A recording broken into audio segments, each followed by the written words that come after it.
The reason I use a lighthouse as well is because it's the best metaphor to describe what a business should be, to where you exist on the edge of an island and your light never stops shining. It's consistent and congruent, but it never gets in the water to save people. It just has parking spots along the shore, depending how close somebody is to you, right? And if anything that you take away from this, genuinely don't cut yourself off at the most valuable source of business growth that you will ever have, which is being in relationship with your current customers, which when you listen to what they say and don't say, they will give you a crystal clear blueprint to keep them and bring in more people like them.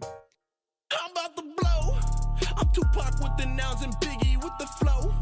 Big boy with the style and Andre with the George, welcome to the show, brother. You've built a powerful movement around relationships, customer journeys, and heart-centered marketing. Like, what sparked this mission for you? Oh, dude, I love that question. I wish I had some like stoic or awesome answer, but the true version is by starting early on, like back in 2011, and learning all the wrong ways and having it cost me everything, and then realizing that there's people on the other side of business. Yep. And through a whole lot of successes, failures, my own, and then really having like an empty soul, I kind of had a come to Jesus moment, and I was like, wait, what are we doing? And I thought about all the times like I'd buy a product and it wouldn't work, or I'd pay for a coaching program and they didn't really care. They just wanted the next transaction. I'm like, oh, I'm doing this to people by accident.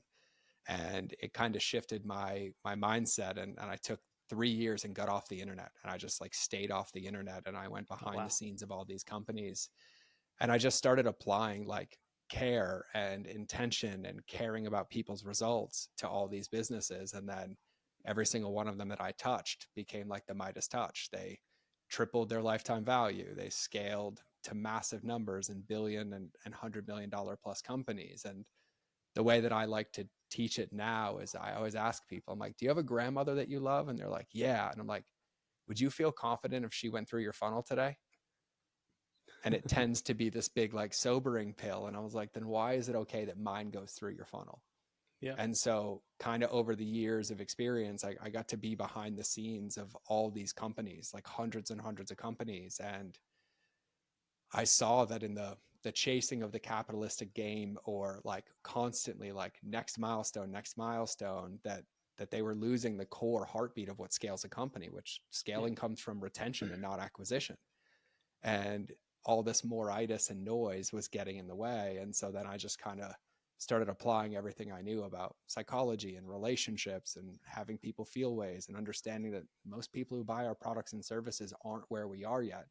Yep. They're coming to us to become that person, and our job is to build a bridge. And started kind of installing those things into companies with email and social and all these different things. And all of a sudden they're like, our business is quadrupled. Like, we have more people signing up now. Like, we're getting all these referrals. And I was like, well, it's kind of like, when was the last time we went to a dinner and it's like, hey, Michael, let me tell you about this thing that I bought that I never used, that didn't give me a result, and you should go buy it. Right. Exactly. It's like, we need something to bond over, and people only bond over humor, credibility, education, social status, or controversy. Yeah. And if you don't give them one of the first four, the only one they bond over is controversy. And it's like, you'll never believe this dude sold me this and this didn't work. And then we just get into the reputation game. And so it was kind of through making all the mistakes of not knowing, because I didn't set out to be an entrepreneur. I was a US Marine for 13 years. Oh, wow. Thank you for sharing. And I planned on doing 20, but they medically separated me because I got injured one too many times. And so entrepreneurship kind of became a survival mechanism for me. And so I was like, and so I just learned everything I could. And it was like affiliate deals and bundles and like just make products and sell them. And then I got to face the hard reality that like, just because I made them and sold them didn't mean that it benefited the other person's life. Yeah. And the way that I always frame it for myself now is like, if I took the last 1,000 people who interacted with me and I put them in an auditorium, would I feel confident when I asked them the question of like, hey, has your life improved since meeting me, that all 100% of the hands would go up? That's amazing. I love that. And if the answer is no, I typically tend to get back to work. So that's kind of how I got into it. Yeah, no, I love that. I've always said, like, it doesn't matter if you're writing copy for B2B or marketing for B2B or B2C, there's always a human on the other side of that. So it's human to human. You seem like you've taken it one step further, and it's almost like heart to heart. Heart to heart. where like there's somebody on the other side of that, like you said, is if your grandma came to your funnel, is that going to be something that, you know, they're going to be proud of or they're going to resonate with and stuff like that. So I completely agree with that. I know one thing that you often say is if serving is beneath you, leading is above you. How has that philosophy kind of shaped your life and business? Oh, it's a great question. And truthfully, it's like a humble pill all day. Um, because when I talk about service, like I also recognize at the deepest level that no matter what our position in business, whether we own the business, we work in a business, but like the results that we create are really like a projection of who we are and how we see things. And Yeah. even when I post that and I say that, people think like, oh, just service to customers. I'm like, no, no, no. Like it's service to self first, then it's service to team, and then it's service to customers so that it's congruent and consistent all the way down. And it's probably been the most powerful thing that I've ever focused on in my life. Like I had a friend give me a prayer at the beginning of a year, a couple of years ago. And he's like, I just want you to do this one prayer. I want you to ask God to show you everything that you've ever asked somebody to do that you're not willing to do for yourself. And it was like a stream of consciousness. And I was like, oh man, I'm like the drug dealer over here, like hiding behind my advice. And when we think about it, even from a lens of selling, like selling is a transference of energy and confidence until somebody has enough of their own. Right. Yeah. And so many of us get turned off sometimes by the words that people say or the language that they're using. But underneath it, it's a lack of embodiment. And I think every business, every entrepreneur, every company, physical, digital, it doesn't matter. We're just service-based businesses with products to get people into our ecosystem or into a result that they want. And Yeah. our success is really only as valuable as somebody's ability to understand it, implement it, and execute it without us, or else we create codependency in our business. And then it feeds the Exactly. cycle that we live in. And so, for me, it's like, from the biblical perspective, it's the narrow road, but it's also the road that leads to sustainability and foundations to where you don't have to reinvent your company every year or like, what are we going to do now? Or like, what new offers can we make? Because it's actually predicated on people getting results. And so I just think it's really, really easy, like, especially in our market, to get caught up in like, here's the next best idea and the next best thing and all these things. And we end up just throwing ideas at our team and like overwhelming them, and they don't have creative space. And then that energy goes down to our customers. And then we're like, why is nobody happy? Why is nobody engaging with our emails or engaging with our socials? And it's like, well, they've kind of been like neglected. Like we started one way, and then when things got busy or we added more, we stopped doing the things that made it successful in the first place. Yeah. And I always say this to entrepreneurs, like, when I work with my clients, like one of the things that I tell them all is that scale comes from subtraction, not addition. And typically it's subtracting all the noise that got in the way of the things that were working in the first place. And 9 out of 10 times, if we look at like the first 6 figures of a company, I was like, what were you doing that like got you there? And they're like, oh, I was sending personalized messages when they follow me on Instagram, or I was doing 15-minute triage calls. And I'm like, amazing. And I was like, what's happening now? And they're like, well, we're struggling to get sales. I cut out the triage calls. I don't have time to be on social media anymore. And I'm like, oh, okay, cool. I'm like, well, just for a week, let's just try to go back. And then all of a sudden there's this lift in revenue or this lift in interest. And so I think keeping a lens of service for ourselves, but also for the people that, we serve, whether it's our customers, our team, also keeps us focused on the things that actually move the needle. Yeah. And those are the things that drive businesses. Yeah. I think that in like just setting, I tell all the copywriters and everything that I work with, all the marketers, whatever it is, before you start writing or before you come up with a marketing angle or whatever campaign you're doing, like make sure your energy is where it needs to be, because you're Yep. going to transfer the energy that you're feeling into the copy, and then they're going to be feeling it on the other side. So if you're in scarcity or lack or any of that, everything that you write is Yep. going to, like, it's a weird thing because it's not really there, but when they're reading it, they can actually feel that. I know. I know. And everyone's like, oh, it's woo. I'm like, no, it's real. And I'm like, Yeah. just think about the times you've been in a room at an event and like you see somebody walk in, and before you even hear them say a word, like your radar's already like, no. Yeah. And then the other side is like, you'll see somebody walk in and you're like gravitated to them.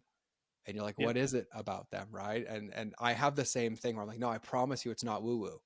I'm like, you're just like transferring things through those words or through that video. And truthfully, the other part of that too is that, I coach a lot, primarily like 7-figure and up entrepreneurs, but like some 6 figures. And the one commonality that tends to happen in every single bucket is that they all end up sacrificing themselves in support of like, oh, I'm going to build this or scale this, but sacrificing yourself is what prevents it from scaling. Yep. And so it's this like kind of catch 22 because it's like hustle more and do this. And I'm like, yeah, but if you're burnt out, if you're exhausted, like if you're frustrated writing that email, if you're frustrated getting on that call with that client, that's going to be felt. And that has long-term damage. And it just is this cycle that perpetually feeds itself, and it's dangerous. Oh, 100%. One thing, like, depending on what client I'm writing for or anything like that, if they're more like a humorous brand, then what I'll do is I'll sit down and I'll go watch like a comedy, whether it's a Yep. YouTube video of like somebody doing a comedy sketch, or I'll go watch a funny movie. So that way I can kind of like get into that humorous side of anything. And the same thing goes for like something serious. Yep. If it's serious, where like one of our clients is a relationship expert, he kind of helps married women that are about to go through divorce kind of fix their relationships and stuff. And that one, you can't, like, you can be humorous, but it's such a dark and deep subject that you kind of have to be serious when you're Yeah. talking about that stuff. So I'll go watch something that's a little bit more serious on that, because it's really just about like being able to get into character almost, Yeah. while being able to have the energy that you want them to feel throughout the entire marketing message. I love that. For everybody listening, like if you didn't get that, go back, because it's like tuning the radio dial into the station, Yep. right? And it's putting yourself in the shoes, but also in the energy and the words, and it doesn't matter if it's copy or if it's video or an offer or a webinar. Like you kind of have to be intentional about it, and all too often, like people fall victim to the like, well, I have the template, or like I have the webinar script, or I have the X or the Y, and I was like, that's part of it, but that's like handing a junior high school kid Tom Brady's playbook and saying, go win the Super Bowl. Yeah. Like there's this belief and this thing that's required for it to be executed correctly. So I love the way that you said that. That's a really good idea. Thank you. Appreciate that. I know one thing that you kind of emphasize, that marketing, sales, and scaling don't really matter if the delivery is broken. What's the biggest mistakes that entrepreneurs make when it comes to that customer experience? Oh, I'm so glad that you asked this. And I'm going to give everybody an easy way to remind this, that this is what I say to my clients and when I keynote is, you can't adopt any more children until you feed the ones that you have. Love that. And what ends up happening is we end up scaling broken systems, broken promises, and leaks in the bucket. And then we destroy our reputation in the process. So for me, there's 3 core mistakes. And I apply these for everybody listening, to marketing, to sales, and delivery. But the number one place to always start is delivery, because it also dictates the experience that somebody's going to have when the next person comes in or the next 10 come in. And so for me, in doing this for 15 years now, there's 3. Number 1 is called the zone of doubt. And everybody knows what this is. It's the commitment remorse zone. It's where we get somebody's attention and now they're just looking for trust, and we ghost them, right? And this looks a few ways. And everybody listening to this also knows this. If you've ever put your email in for a lead magnet or bought a course and then gone to your inbox and it wasn't there, that's the zone of doubt, because immediately you go from excitement to, what did I just do? Why did I sign up for this? Or, yep, never signing up for them again. Or you see the Instagram where they're like, hey, shoot me a word. And this was before ManyChat, but it still applies. And they're like, shoot me a word and I'll send you a message in the next hour. You create this internal contract in your head. There's this agreement. And then you get it 12 hours later and you're like, oh, I just sent it. I'm like, no. That person's not leaning in anymore because you broke their trust. Yeah. It also happens, and you've seen this a ton, where I love watching people sell like $25,000, $50,000 masterminds, and somebody puts in their credit card and the first thing they get is a default receipt. Like no connection, no acknowledgement, no thank you. Like you're like, what did I just do? Like I just went through this whole emotional cycle. So the zone of doubt is the big one. And it either happens by neglecting people or by giving an incongruent experience. And so like I see this in skincare all the time, or supplements all the time, where you'll go buy a product and you won't even get like a welcome email. It'll immediately be a pitch for another product. Like they haven't even shipped your product yet. They're like, here's 20% off your next order. Yeah. It's a broken experience. And so that zone of doubt it actually creates unresolved emotional conflict in people. It's called the Zeigarnik effect because they have an open loop, what us copywriters or former recovering copywriter over here loves to use to like create suspense. But if that's not closed, they can't focus on the next thing, and everything that follows actually builds up their defensive walls more and more and more. So Yeah. that one's called the zone of doubt. The second one is I call the ego journey or the inverse journey. And this one is magical because we forget that when somebody's already given us their email or already DM'd us or already bought our product, they had enough evidence and information to know who we were to trust us. But then the first thing we do is all we do is talk about ourselves. Like, oh, you'll never believe it. This is how I got a six pack, and like how I made the best skincare product, or like why my stuff works so well. And I always say that like your inflation equals their self deflation, because at that point, the easiest way is to switch it from I to you. Like when I help you achieve, when I help you sustain, when I help you learn or you achieve whatever the promise was. But the default that we see all the time is like, somebody book a call. I'm like, what's the email you're sending them? And they're like, oh, I'm just telling them how much money I've made. And I'm like, they're already on your calendar. Now let's switch it to like focusing on them, because our product and our service is to take people on a journey. And so Yeah. like I always joke, like any women listening to this, you buy a skincare product on the internet, you'll get an email. It's like, hey Jane, thanks so much for buying our hyaluronic acid. I scoured the jungles of Costa Rica for the last 16 years of my life, and I bought the very last dose of this hidden ingredient. And I assembled my board certified physicians who care about your health. And Jane's like, you're like gaslighting me right now. Like, no, you didn't. Yeah. And this is the standard that goes in versus like, hey, Jane, welcome to the family. How's it feel to have healthier skin? And we haven't even shipped your product yet. The truth is that our product isn't the solution, but it will help you get there with all the other things that we're going to help you with, which is like your diet and your nutrition. So we're going to spend the next couple of days teaching about the product, the ingredients that are in it, how to get the most out of it. So when your box arrives, you're excited to use it. But in the interim, here's our guide that you can use today with your sleep routine and foods that you're eating that will probably help tighten your skin in the first place. So keep your eyes peeled tomorrow, and you'll have an email titled this, and we're going to go break down the ingredients and how to prepare for the product arrival. And everyone's like, yeah, that one. I'm like, well, yeah, that one's about Jane. Yeah. The first one's about the company. So the second one is called the inverse journey or the ego journey. And the third one I call the fire hose.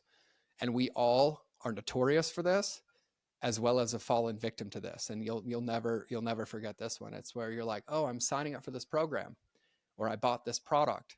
And you were in a buying cycle for a week, a month, a year, and then all of a sudden you get an email that's 7,000 words long with 16 things to do, and it's the only one that you get. And so it's like, hey, Michael, thanks for joining our mastermind. I need you to whitelist our email, save this email, book your kickoff call, watch these 35 videos, and get your scheduled call tomorrow.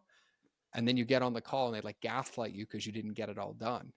Or you buy a physical product and like, hey, thanks for buying our product. And then you fall into the ether. And then 2 days later, you just get an email like 20% off this or 40% off this. And we forget that when somebody says yes, the relationship hasn't ended. When somebody says yes, the relationship began. Yeah. And so then it's our job to have a series of touch points, or what I call a customer journey designed, to be able to give them the best chance of getting results. And so that drown the journey one is applied everywhere. Like Instagram, it's like, oh, I want your training. And all of a sudden it's just this, all right, here's 17 videos. And you're like, holy moly, this is like too much. There's no like prep work. There's no anything. And the way that I relate it to people is like, imagine like you wanted to go run a marathon, and you have two marathon coaches standing in front of you. And you're like, hey, I want to run a marathon. And coach A is like, amazing. Put your running shoes on, go. And Yep. coach B is like, hey, we're going to start in like a week, but here's what I want you to do in the prep work. Here's what I want you to know. Here's the shoes that you need. Here's how we're going to hydrate. Here's the plan. Which one are we going to sign up for? It's always B. Yep. That's customer journey, but everybody spends so much of their time on acquisition that the moment they get somebody where it really, really matters, they just literally spray and pump them or fire hose them, and then wonder why they don't get results. Well, they're overwhelmed. It's too much. Like most of the people that we're selling to or serving are in a state of pain. They're not out there pursuing pleasure. There's like something in my life has broken. And we're like, just expect, because the mom was in the carpool lane and she signed up for our offer, that in that moment, she has 3 hours that day to go through that first email, instead of like, how could I design this like it was a brick and mortar store. Or like I welcomed them for walking in the store and I showed them where we were starting, just like when you join a gym. It's like, hey, cool, we'd love to have you. Let's show you around the gym. Let's show you the equipment. Here's the smoothie bar, sign the waiver. And so thinking about customer journey, those are the three biggest mistakes that people make. And typically the most notorious places are delivery, but they apply everywhere as well. Like getting on Zoom calls when you're doing a sales call. And the first thing you do is like go straight for the jugular. You don't build rapport, right? You don't close the loop. You don't acknowledge them for why they're there. Or running training calls in your actual facility, or even a webinar where it's like everybody jumps on and it's like go, and I'm like, can we just kind of like bring everybody into the room real quick and like get them excited and ready to go? So those are the three biggest ones that I see all the time. No, I love that. Boom. Have you ever read Boom's emails, the No. skincare brand? Oh yes, Boom, yes, I have. Yeah. So they have a very good indoctrination sequence. I believe their welcome sequence is like 15 emails long. Yep. And they don't start cross-selling or anything like that until like email 10, I believe it Yep. is. And then every email above that is just indoctrinating them in the brand, giving them value, Yep. pushing them to different blog posts that they have in order to use the ingredients that, or the products that they Yep. sold them even better, and all of that. So I completely agree with that. That is Yeah, huge. and truthfully, to your point, I'm glad. Like that's how like because I work with both service-based and physical products. Like I have a foot in both. Physical products are easy because it's really just taking it and delivering it down. But to your Yeah. point, like that's the core of it, is like it's so challenging for people to understand this, but it's so powerful when you get it. It's like if we go to a restaurant and you and I sit down and order dinner and our main entree comes, and then the chef or the waiter comes up and is like, George, Michael, I know that steak might be good because you're one bite in, but hold on, here's another steak you could order. And you're like, bro, I haven't even finished this one yet, right? And that's what we tend to do. Yeah. And we forget that like people have to take an experience, or that like it's going to take 3 to 5 days for your product to ship to them anyways. And to your point that I love that you nailed, what you're doing is you're creating endowment, like you're creating a relationship with the brand. Because Yeah. I tell everybody like movements and brand is not, like I joke with everybody. I was like, have you ever seen a Nike billboard that said, just do it only if you wear our running shoes or only if you buy our apparel? Right? Like, no, there's a relationship with that brand. That endowment that you're talking about is also what I call building the Truman Show, where people think they have agency to leave, but what you're really doing is keeping them in an ecosystem to be accountable to the things that you're helping them with. And so like the cross-selling, oh, we have this blog post that enhances and gives them more depth than the email and they're back in our ecosystem. Like that's all the magic of customer journey. And it's truly neglected at such a high level because everybody falls victim to this acquire, acquire, acquire. Yeah. And you can't build a company that maintains or scales on acquisition only. It has to be retention, or else you bleed more people out the back than you bring in the front. And then it's like reinvention and reinvention. And it's even more prevalent on the service side. Like the amount of coaches and people I see where I'm like, oh, there's another new offer. That audience is dead, right? Here's another one coming out, because there's nothing of like retained value. Exactly. No. And then I think like, because SMS last year was so good. It was Mm-hmm. so good, but I think everybody just abuses it, and it's just Abuses it. offer after offer after offer.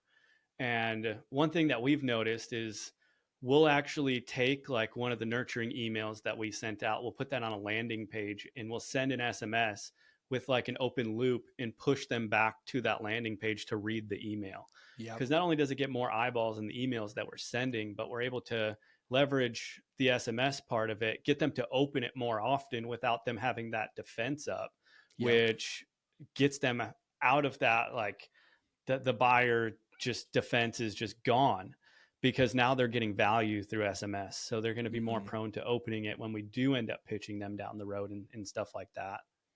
Yeah, that's a really good idea. I've seen it too. It's like, I mean, we always joke that marketers destroy everything, right? Like Yep. there's a point where like something works, then it's like game over and flooded, but it also doesn't mean it's dead. It means it's lacking depth. Yep. Right. And the thing was like text. It's like I'm like, I don't even know how I end up on these lists now. I don't put my phone number on anything. I'm like, why are you texting me? But then the moment I get one that's actually about me or of benefit, I'm like, oh, I'll read this. I'll click on this. Right. So it's also for everybody listening. Like that's a really good strategy. I love that. It's also just because like things get burnt out or they get done, it isn't a reason to stop using them. It's an invitation to go deeper with them and Yep. figure out how to use them to be respectful of people. Oh, 100%. Uh, I know, like, within the last couple of years, building trust with an audience has gotten extremely difficult. What do you see kind of working today to build that trust with an audience? That's a great question. And yeah, I remember when I was scaling supplement companies in like 2016, and we could see that 5 touch points equaled a conversion. That's By like 15. 2019, it was 100, Oh, wow. right? And now Wow. 2025, who knows? Like it's almost impossible. Even with like our reverse attribution data and all of this, we're like, they've been in our cycle for like 6 months for a $70 supplement. Or I even have clients now, they're like, I just had a woman sign as a private client for coaching. She's been listening to my podcast for a year and she's never even engaged on our social. So before I even answer that, I want everybody to know that it is very, very, very, very important, because we don't get to dictate buying cycles. We get to meet the buying cycles. And as high level as this is, the biggest thing that's working is consistency and congruency. Because the way that I think about marketing for everybody is, imagine every one of your messages is a billboard down a highway, but they all lead to the same place. And if I said, hey, I'm going to buy you 100 billboards on this highway, they can each have a different message and lead to the same place, or they can each have the same clear message and get somebody in. Which one will you choose? And they're like, well, the clear message. I'm like, yeah, because somebody has to hear it over and over and over. It's a social trigger, it's a psychological trigger. And then they build an unconscious association with it. And so when I even talk about like messaging with people, the mistake that people make is they only talk about the problems, the symptoms, or the solutions, but they never talk about the values and meanings above them. Yeah. Symptoms and solutions are always going to change, but values should not, right? Be flexible on your opinions, but solid in your values. And companies that don't have values don't have the ability to be consistent and congruent, right? And even like my hoodie, relationships beat algorithms. Like I'll talk about how your customer journey isn't working. And I'm like, yeah, but you just got to remember, like, relationships are at the forefront of everything. And I say it in everything. And so whether somebody hears me keynote or on a podcast or in a training room or 3 years from now at a mastermind, I'm going to be saying the same thing, because they build those associations with us. And then when the symptoms, or if you're using PAS, when the problem or you're agitating it or the solution matches what they feel, they understand it. And so I think that's number one, is consistency and congruency, and really like what you stand for and your values, what we call a movement. And then the second one is valuing depth over width. And, everybody's like, I have to be everywhere.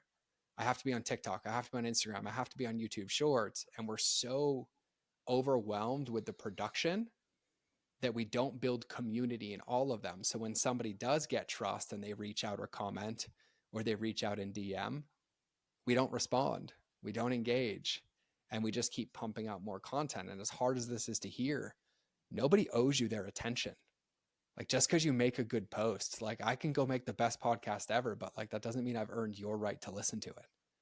Right. And it is a relationship. And what I've seen in the last like 2 to 3 years, but this year particularly, is people need leaders to engage and come into connection for them to feel safe enough to keep pursuing it. Yeah. Because everybody for the last couple of years, especially post COVID, has been like, more content, more content, more content. But everybody's conditioned now. Just swipe, just swipe, just swipe. It's like we've even deconditioned connection.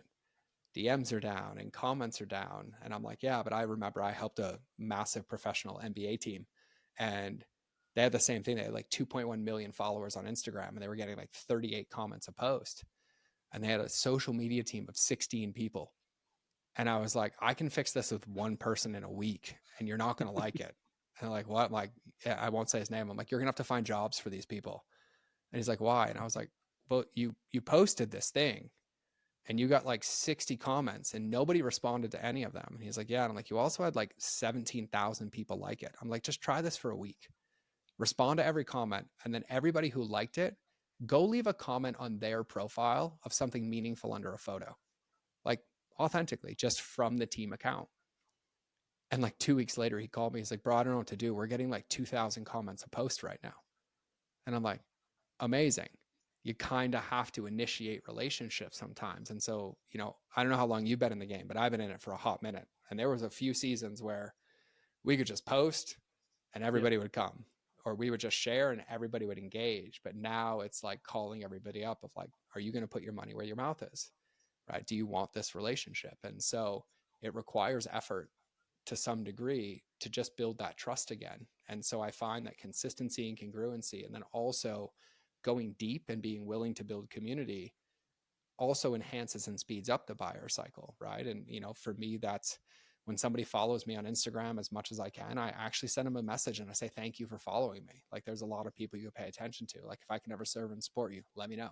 There's no agenda, there's no sale. Like, it's just an acknowledgement. But when people comment, like, I respond to every comment. And if somebody sends me a DM on Facebook, or even my favorite is I get like 25 friend requests a day on Facebook, I'll accept it, but then I'll send a video message personally. Love I'm like, that. hey, Michael, like, thanks for adding me. I really appreciate it. I'm really curious how you found my slice of crazy, though, because not everybody loves pink. And like, just want to know, like, if I can serve and support you in any way. And you'd be shocked. Like, I get messages back to that. And then I end up on podcasts, or people like, what do you do? And I'm like, don't tell, no, what do you do? Like, let's build a relationship. And so I think what's really happening is that everybody's been so burnt out, to your point, of like the SMSs, the emails, the webinars, the evergreen, that everybody's filters are like through the roof. Yep. And the only thing that cuts through is depth. So, like, I'd love to hear your take on AI setters, like stuff like that. Do you think that's gonna like really kind of mess up our ability to build those relationships because it's not really us or it's not really someone on our team? Or I like where do you think that's going when it comes I to love this. I think about this and talk about this a lot. I even like fed my mantra into ChatGPT and a few other ones, and I was like, "Can you ever replace me?" And it's like, "No." And I'm like, "Good," because the other thing too is it's creating this new hyper filter of like, I can tell AI wrote that. I can tell that's blank. I can tell that's X. I can tell that's Y. yeah, And there's certain things that AI can't do. Like, AI can't be like, see you on my Facebook, like, hey, Mike, I love you have neck tats. I haven't been brave enough yet, but I just want to say thanks for the connection. Right? Like, AI can't do that. Like, I'm sure some big AI geek, and I love you, could train it potentially, but like, there's this nuance of real to real. yeah, And the way that I look at it is, I look at AI as an ability to do work that I would normally have to do to allow me to be in relationships more, right? So I use it to get rid of the grunt work or the hustle work or the grinding work, so that I can spend more time with people. And I think too, and it's a generalization to say everybody, but there are people that are going to buy from AI because they just want the transaction, they just want the result. But I think the core of it is that a good majority of people, or any self-aware buyer or somebody that genuinely wants results, or leans in, it's just going to increase the demand for human to human connection, yep, because social media is already disconnected enough, right? Like, everybody's like picture perfect lifestyles and here's how perfect my life is, and boom, boom, boom. And then you stack AI on top of it. And it's like, and now I'm going to have a robot respond to you. And like, even when I use things like ManyChat, I'm the first one to say, oh, by the way, this is George's bot. If you don't like this, just respond and I'll be back in the DMs in like 48 hours, right? Like, I don't pretend it's a human. I don't try to say it's a team member. But I think it's unique to every single business as well, because there are some businesses, like, I can think of like Forex trading and all these things that we get spammed with every day.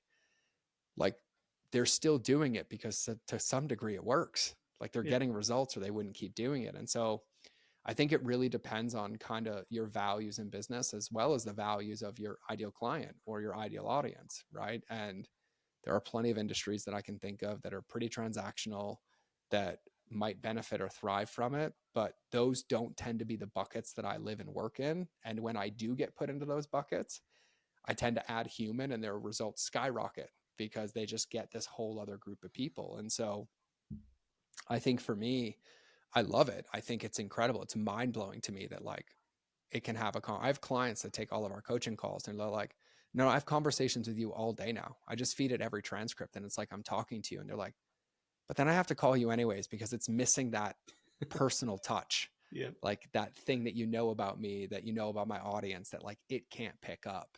And so I think it's going to be really interesting. But like even this, I know a guy right now, and this blows my mind, but his podcast has always been done with slides because he's in the health space. And so he'll do this whole talking podcast and he'll share slides. So there's visuals of what he's breaking down. It's almost like his podcast is a webinar. And he always started the show with just like a 2-3 minute clip of him and then cut into the slides. Well, I now know 100% of that podcast is AI. The podcast itself, the slides, and his voice is the AI voice. Wow. And so they increase podcast production. And so now all he does is he records the first 3 minutes face to camera. And then the moment that cut happens, the rest of it, 100% of it is AI. And I mean, they've scaled their podcast massively. So I think it really depends on how you use the tool and like what you value. But I think it's really, really kind of amazing. And it'll be interesting to see what happens. Like, I feel like if I had to be really, really cheesy about it, it's probably going to increase the rise in demand for people to be in person and to be connected and be authentic and be real, because I can't imagine most people will be happy interfacing with iRobot every day. Like, yeah, like if you have a symptom and you'd rather not use WebMD and get falsely diagnosed, or go wait in line for your doctor, and you can have a conversation with something smart that can like look at your medical records, like I would use that all day. But when it comes to things that are like helping me be a better copywriter or be a better coach or sell more products, where there's still, to your point, people buying them on either side, I think the depth of your product or service is going to dictate its effectiveness, right? If you sell batteries, probably fine, right? Yeah. Like if you sell little parts for something else, probably fine. But that's kind of how I see it. Yeah, no, I see it similar. Yeah. I think that it's going to make a lot of people lazy. Mm-hmm. And the people that do actually reach out as like the human to human, and it's really them talking, are going to set themselves apart. It Yeah. might take a little bit longer, one extra team member, which will cost a little bit more than a $67 a month Yeah. CloseBot subscription. Yeah. But it's really going to be able to set you apart from those that are just focused on AI and just putting AI into everything. And for me, man, I'm like, it's going to keep me employed forever. Like I joke with people, like I'm upset that I have a job, like teaching how to be a decent human being with some frameworks that like get results. And like 3 years ago, it was already easy enough where everyone's like, oh, I'm like, oh, they got transacted, they got upsold, they got downsold. Now they're pissed and it's not working. They're like, yeah, I'm like, amazing. Now I feel like it's just increasing the amount of business that we can get, because I don't think like, you know, wherever you are in the world, like I'm a pretty big man of faith, but even just like as humans, we are communal creatures. Like we all know what it feels like to be isolated behind our laptop as entrepreneurs.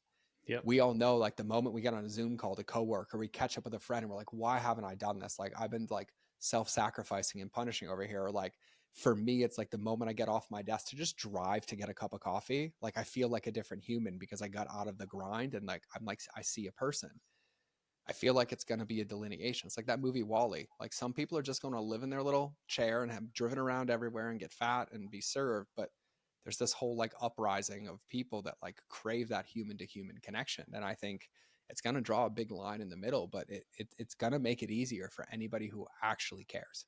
Oh, for sure. It's like my wife, she's a stay-at-home mom. We have a 2-year-old little daughter, and she used to drive up to get coffee every day because she could talk to the barista. 1,000%. Otherwise, yeah, she's like, I can't have conversations with this 2-year-old anymore. She just doesn't really talk back. And I'm like, I feel you. So she would And go then up when they there start every talking day. back, because my son's Yeah. 8, so now I'm like, holy moly, because he never stops talking. I'm like, bro, you're like breaking daddy's brain right now, right? And I'm like, I need an entrepreneur right now. Like, just give me a coaching call, like give me a connection call. I'm like, Yep. right? Because like I even get called up by my partner because she's like, ick. And I'm like, what? She's like, you said you had to go pee. And I'm like, oh, well, my best friend's 8 and he's who I talk to 90% of the time. And she's like, you're a grown man saying I have to go pee or potty or pee pee. And I'm like, yeah, like give me some relief here. Like just give me a DM with somebody so I can like tune back into adult version. Yep, 100%. I totally feel that. Your relationships beat algorithms framework has Yeah. transformed countless of businesses. Can you kind of Yeah. break down the core pillars of that approach? Yeah, 1,000%. Yeah, it has. And really the way that I look at business, like just to even give everybody listening to this or watching this like a frame, right? The reason I use a lighthouse as well is because it's the best metaphor to describe what a business should be, to where you exist on the edge of an island and your light never stops shining. It's consistent and congruent, but it never gets in the water to save people. It just has parking spots along the shore, depending how close somebody is to you, right? And it's not negated just because somebody's out 2 miles away and they still see your light. They just haven't had enough evidence Yeah. to realize that they can work with you, but they still see it out of their peripheral, right? So with the relationship speed algorithms kind of framework, like the core of what it is bringing human into every ounce of business. And I joke with people and I'm like, I was blessed to have started an entrepreneurship before Instagram existed and TikTok existed and before live stream existed, where most of our business came from like picking up the phone or sending emails or connecting with people and like having teams that weren't inundated with slacks, like they were meeting in person. And I'm like, somehow magically we all had $20 million businesses, $30 million businesses. And then everything got harder because there's so much distraction. And so it's like Yeah. at the core of it, it's a philosophy as well as an applicable practice. But the way that I say it is I say you can't scale your business till you scale yourself first, right? Love it. And scaling yourself first really comes down to investing in yourself and the things that matter and move the needle, but also shifting our perspective to get to the next level of business. And before you can scale more customers, you have to scale your team because they also have to think like that and feel like that and embody the same principles. And then it's applied down to your customers, right? And it's this really, really simple way of like taking those three mistakes and screw it, I'll just give it to everybody right now. The solution to 90% of the challenges that people have with those three mistakes are what I call my ape sandwich. It's just 5 clear steps that when you communicate on any medium or any modality, whether you're sending an Instagram video message, you're jumping on the beginning of a Zoom call, you're sending emails, it's the most ubiquitous framework that I have because it applies everywhere. And truthfully, what it does, and the copywriter in you is probably going to love the crap out of this. The whole point of it is hitting the tenets of communication that are required for a human being to have agency, but also feel seen, heard, and respected in the process. So they feel inspired to take an action. And so when I gave that example of Jane's email earlier, the 5 steps are acknowledge, prepare, project, pre-handle, and excite. And so I'll give everybody a tangible example of this and like how I scaled a supplement company from $1 million a month to $2 million a day in 24 months. And they're like, oh my God, what acquisition did you do? I'm like, none. Our LTV went from $174 to $784 on the same person. Wow. Because of those 5 steps, because they were buying a product on forced subscription. And then I was like, let me guess, what's retention? 3 months? And they're like, how'd you know? And I'm like, well, Susan was excited for the product to have healthier hair. And then she gets it, doesn't have a habit, puts it in her pantry, and it becomes shelf help. Month 2, it shows up and Susan's like, crap, I haven't been taking the product. Let me start taking it again. Doesn't fall into it consistently, puts it back in the pantry. 3rd one shows up and Susan's like, this product doesn't work. I'm going to cancel my subscription, because Susan's not going to say, oh, I didn't take your product, I didn't use your product. And so it was killing the business. And I was like, cancel the subscriptions. I'm like, what are we going to do? I'm like, to your point with Boom, I'm like, we're going to write a 30-day onboarding sequence, but it's really, really easy because the only 5 emails we're customizing are the first 5. Everything else is us using content to enhance those beliefs that we already have on the blog or we've already emailed before.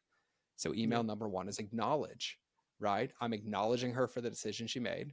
I'm closing the loop of what she invested in. I'm welcoming her into the family, and I'm setting expectations for the next couple of days. Well, prepare is I'm preparing her to get the most out of the product. Hey, just so you know, when it comes, like you're going to want to put it on your kitchen counter. You can put it in warm water, cold water, and it's easiest to habit stack. You can't miss a day. It's really just about taking it consistently. Add reminders to your phone, do all of that. And actually, even if you don't open our emails, every time you see our subject name in your inbox, just use it as a reminder to take your product. A little NLP mixed in there, right? So the prepare step is like preparing them for the race. The project step is painting the picture of what their life is going to look like when they follow this path or use this product. And it's like, hey, Susan, just like I said on day 1, like, how does it feel to have healthier hair already? The truth is that the more consistently you use this, you'll start to notice this, you'll start to notice this, you'll start to feel this. and probably be even more excited to habit stack on top of this, right? And that's kind of like the projecting or pre-framing. Yeah. The pre-handle is the most neglected step in every business, which is we know, and you're a copywriter, right? We know that people are going to hit roadblocks, but we don't tell them. And so when they do, they blame us. But when we tell them they're going to happen, they reach out for help. And so I'm like, hey, just so you know, here's some of the common things that could get in the way of you having results. Not taking it consistently. Well, don't worry, because there's no catch up period. But if you find that, just put it somewhere like you see it every morning or next to your blender in the morning for your smoothie. Well, can I take it multiple times a day? You totally can. We found that like 2 doses a day is maximum effective. Placebo works if you want to take it more, but you're just going to make us more money. So do not try to take it any more than that. And you like hit through common objections. And like even you as a copywriter, like if you teach copywriting and you don't tell somebody that they're going to get writer's block, because every one of us does, and then what to do when they get it, the moment they get writer's block, they stop the race and then they get upset and wait till they connect with us again. But if I'm like, hey, when it happens, like here's like 3 question prompts or ideas to take into action and maybe just document your ideas. Well, all of a sudden when they hit that objection, they already have a solution and they trust us more. So pre-handle is like thinking through what could go wrong. And then the excite step is kind of wrapping the container and saying, hey, that's everything you need. We're going to start emailing you every day. And we're going to talk about health and fitness and food and sleep, and take what you can to add on top of it to increase your results. And like I said, if you don't read every email, the best you can do is when you see the email, use it as a reminder just to take the product. And we put those 5 emails in before all the other emails they had. And then on day 21, we basically went out and like, hey, if you've been taking it consistently, you just don't want to forget about it, you'd rather us ship it to you consistently, here's a link to a subscription. Well, retention went from 3 months to 14 months on the same exact customer just by communicating effectively of like what they were doing. And to my Instagram example earlier, I give trainings out on customer journey all the time, and I don't want your email because I hate writing emails. So I just give them to you for free. And I'm like, cool, call me if it worked, right? Like come to an event, hire me, come on my podcast, whatever. But somebody will DM me like, George, I want your customer journey training. Amazing. What do most people do? They just say, great, here's the link. And I just missed that whole opportunity to build a relationship with that person. So if I use those same 5 steps, I have 60 seconds in a video, or I can type it out. The medium doesn't matter. And I'm like, hey, Michael, thank you so much for DMing me about the customer journey training. You'd be shocked at how many people don't see how effective this is. I'm going to send you a link in a minute, and it's going to go to a Google Doc, and there's a 15-minute video in there with a worksheet underneath it. So acknowledge, prepare. By the time you're done with the video, and it's only 15 minutes, you'll know the 3 critical mistakes that everybody makes with customer journey. And I promise you, if you just prevent yourself from making those, your business will get better. Project, pre-handle.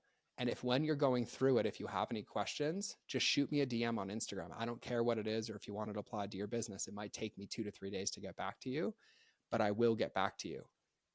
That's the pre-handle. And now here's the link to the training. I can't wait to hear what you think. Link. And like, I got the same attention that somebody else got, but I have the ability to prioritize the relationship over the transaction. And so for me, when I go into companies, I operate in that marketing, sales, and delivery. And I always start with delivery, because once our delivery is dialed, it increases our confidence. And then we back work into, okay, now our sales mechanisms, where are there leaks in our customer journey there? Where are we transacting, right? And I'll give another tangible example is like cart abandonments, right? We've all gotten cart abandonment emails, right? How many of us have ever actually forgotten to buy a product we wanted? None of us. If I want something, I buy it. But yet, what's the default? Hey, you forgot something. Let me devalue my brand and give you a discount and make you wonder why I was charging you full price in the first place. Nobody forgot anything. We failed to meet the mark. Doing discounts in the abandoned cart. Like it's, Ugh. yeah, it really does. It kind of screws a lot of stuff up. But like when you're So, talking about oh, go ahead. Yeah, go ahead. Sorry. No, you go. You go. I was just gonna say, when you were talking about like the pre-handling, we do that in the abandoned carts. It's usually about the 4th email that we send out, where it's like an FAQ email where we answer all the questions that we have. We say, hey, if your question's not on this list, reply to this email, and we'll reply. Oh, you're gonna love this. You're gonna love what I was about to say. So I have to share it with you now because you're a copywriter. So I'll geek out with you all day, right? So the abandoned cart thing, same physical product company, right? They were recovering like 6% of the cart. And I had a client 3 weeks ago, an Australian supplement company. They were averaging like $2 a lead. After we put these 4 emails in, they were averaging $22 a lead in recovery. And it's 4 simple emails. Email number 1, I said, hey, I'm not going to insult your intelligence, was the subject line. I'm not going to insult your intelligence. And the copy was along the lines of like, hey, I'm aware that you didn't forget anything, but we completely failed to meet the mark. And so as a thank you for paying attention, since I know you were interested in this product, attached to this email is our 30-day guide to getting the result without our product anyways, because our mission is not to sell you products. Our mission is to help you achieve A, B, and C. And by the way, I'm completely ethically bribing you, but I'm not going to tell you why until tomorrow. So enjoy this. And by the way, if I had to start, go to page 9, because you probably have the ingredients for that smoothie in your kitchen right now, and it'll blow your socks off. Open loop, framing, boom. Email number 2. I bribed you. Hey, you'd be shocked at how many people tell us no, but never tell us why they said no. And I really sent that thing to you yesterday so that you can win and achieve it, because we're going to help you in our community anyways. But it would mean the world to me if you could genuinely hit reply to this email and tell me what it was that prevented you from buying. Like, was our copy off? Did we not understand the feature benefits? Do you not need it now? And the email comes directly to my inbox. I'm the CEO of the company. So like, just if it's worth anything and you believe in reciprocity, like give it to me and be as mean as you want. Email 3 is those copy and pasted responses handled in the third one that came in. And I'm like, my subject line was, I wouldn't have bought it either. And then it was like, hey, I'm sorry, but I never thought about this. And after all of you gave me a black eye, the best thing that I felt I could do was send you an email and handle these objections, whether you buy or not. I also took all that copy and updated the PDP and marketing and all that stuff. And then the 4th email was welcome to the family. Like, hey, this is the last you're ever going to hear about this product unless you're ever interested again. But we would love to support you on your journey. And here's a link to that guide again, just so you have it. And if you want, just use our podcast, our Instagram, or our Facebook group to achieve this goal. And it's just the Shopify templates with the product at the bottom. And we recovered 52% of the cart abandons 1 month. Wow. That's huge. And so for me, it's like thinking about our businesses like they're brick and mortars. So if somebody walks into our store and they window shop, are we going to say, don't ever come back to my store again, or I'm not going to talk to you anymore? Or if they come ask us a question, we're just going to stare at them in the face because they haven't given us their credit card yet? Right. So like, I always think about business like it's a brick and mortar. I'm like, if I could take my products or services and have them on a desk, like what would I do if somebody walked in, picked up a product and put it down? I wouldn't be like, hey, you forgot something. Here's 25% off. I'd be like, hey, is there any question that I can answer for you? Because a lot of people don't think about the long-term damage they do to their reputation, and it prevents them from scaling their business. Love that. No, I love that example. Super, super powerful. Yeah.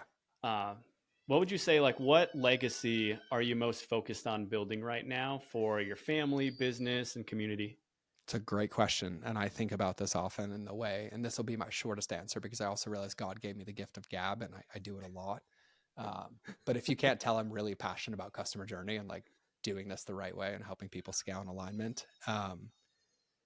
The way that I answer this question, and it's been on my heart for a couple of years, is your bank account balance is never going to be on your headstone. Love that. And too many people think about how many people are going to show up to their funeral. And the only thing I'm thinking about is how many people are going to show up and silently support the people I love when I'm no longer here. That's huge. And that's like, what kind of keeps me going every day. Yeah. It's like my buddy, he always tells me, he's like, look, dude, you can go out there, you can make an ass of yourself, you can do all these things. Nobody's going to remember you in 30 years. You can, like, all the money you make, all the cars you have, when you die, it's gone. And 30 years later, they're going to be sold off. They're not going to be worth anything. And your family's probably going to burn through all your money before they die, sadly. Yeah. And I think for me, like I've had it. Like I'm like, oh, I'm gonna build this empire that my son's gonna take over, and boom, boom, boom. And I'm like, all I'm doing is like not living my life now. And I'm like, I care about people. Like I feel like if something traumatic happened in the world right now, the first thing we would all do is go find the people that we love and spend as much time with them as possible. The mistake that I made for so long was pretending that that wasn't the reality now and thinking there was this false finish line or checkbox that I had to earn the right to do that now. Yeah. Like as soon as we wrap, I'm going to get my son. I don't do calls on Fridays because he's not in school. I don't take calls before 9 a.m. or after 3 because it's my son time. And like legacy for me is like loving myself enough to live in the values that I teach and living them now, and then adjusting the business to support them, not sacrificing my life to build them. That's huge. That is huge. And then just kind of like wrap it up for the entrepreneurs listening who want to build a business that truly serves while creating abundance for themselves. Like, what's the one thing they need to focus on right now? Yeah, I love that question, and it hit my head instantly. And I don't think I've ever answered this question this way. The number one thing that you have to focus on and protect is be in the deepest relationship you can with every client and customer you have. And then secondly, everybody who's close to paying attention, because the best businesses in the world are not a one-way dictatorship. They're a two-way relationship.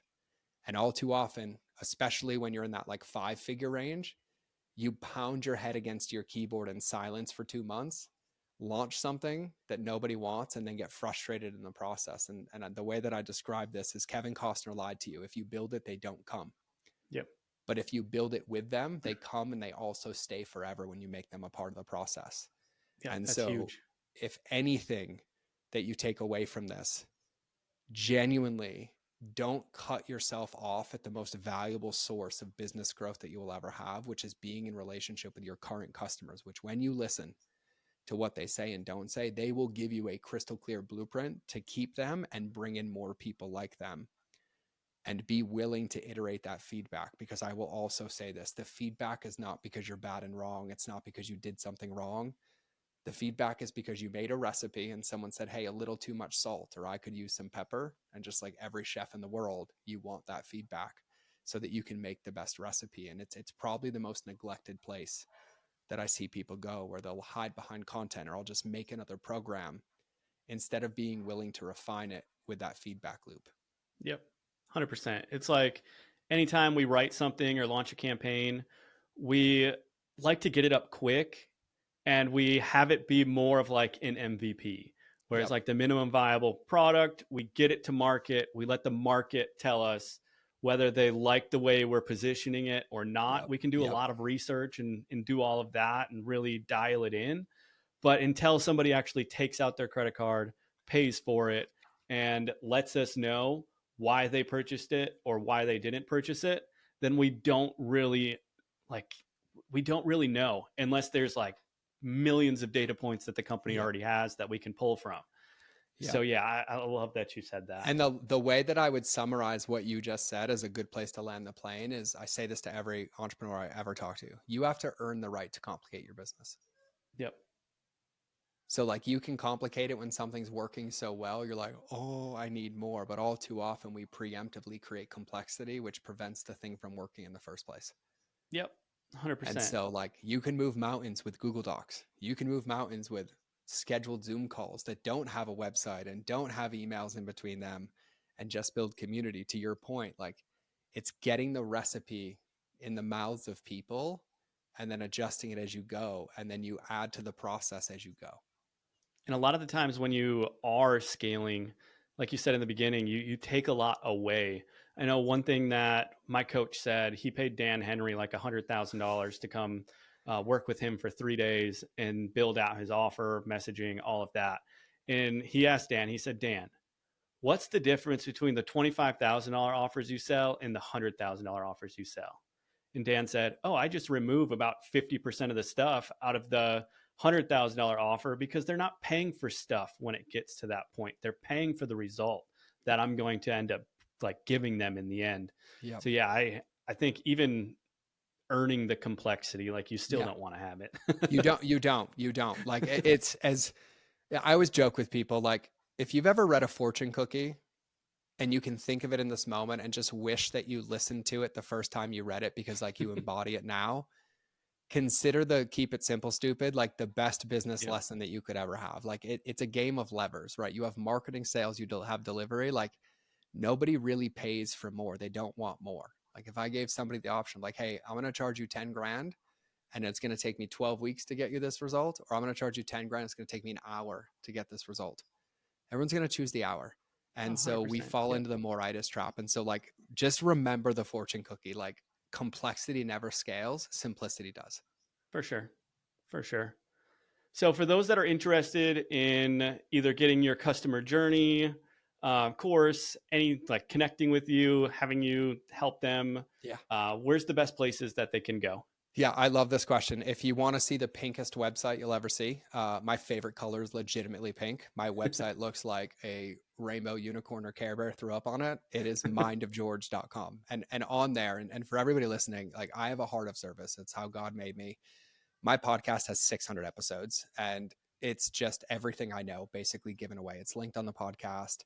Um, most of my customer journey trainings and everything are there. They're linked for free. We don't even ask for your email. There's a few that we do because we take you through a series. But if I can answer any question, the best place to find me is on Instagram. My Perfect. Instagram is it's George Bryant. And if you DM me a question, you ask me about your business, I will be the first one, my bald head on video, responding, telling you what I think. And even if you don't want to click to my website and you're like, send me the customer journey training, just DM me on Instagram and I'll do all the work for you.